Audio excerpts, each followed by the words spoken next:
tapos na, tapos na. Pwede na po kayong magsialas. Mga guard, paki-escort na po sila. Palabas.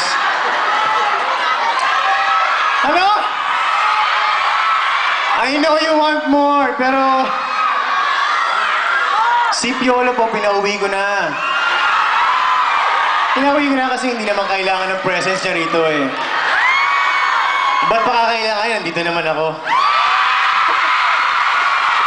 Diba? Aanin mo si Piolo, laki-laki ng katawan nun. Pag niyakap mo yun, tigas-tigas ng muscle nun. Alam nyo, try nyo akong yakapin. Ako ang itry nyo yakapin. Yung mga pangalang Sam Milby, Piolo Pascual, makakalimutan nyo yan pag nayakap nyo ako.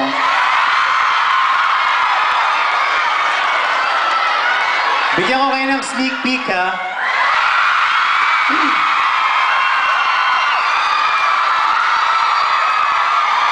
Alam niyo kasi ayoko nung minamalit ako ng mga katawan nila eh. Yung mga yan, ang binubuhat niyan, mga dumbbell, barbell. Ako, kaya ko kayong buhatin. Dahil lang, babalik ko ako. Tatapon ko lang yung mamahali kong jacket. Tapon mo na yan sa garbage. I don't like that anymore. You know what's nice when I'm going to, the States and Canada? I get to practice my English. What? I know you love me. Give me time, I can love you back. So, going back to my story, it's nice to practice your English once in a while. Settle down, girl. Settle down.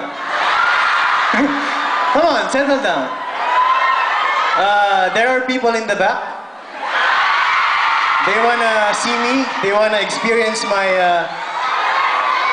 handsome face. Alam nyo ho, bago ko ginawa itong tour na to, bago ko umalis sa Manila, going here, in our house in Manila, we practice English. We practice the language. One time we were in Baguio. I was with my family. Guys, you have to settle down. I know I'm hot, okay? I know I'm hot. Come on, guys, you have to settle down. Take a deep breath.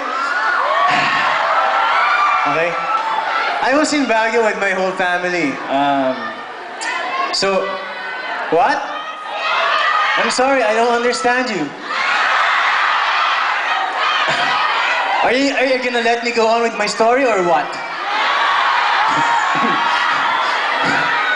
So, yun nga po, going back to my story, we were in Baguio. The whole family was in Baguio.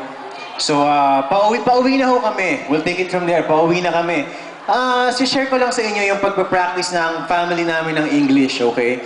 So, nasa Baguio kami, pauwi na kami. Alam niyo naman yung mga Pinoy, mga bata nagkakagulo. Takbo dyan, takbo dito, o sakay na sa mga kanya-kanyang kotse. Saan ka? Sige kuya, dito ako dito ako kay daddy. Yung camera ko, bibigyan ko kay girlie. Ikaw, saan ka, mami?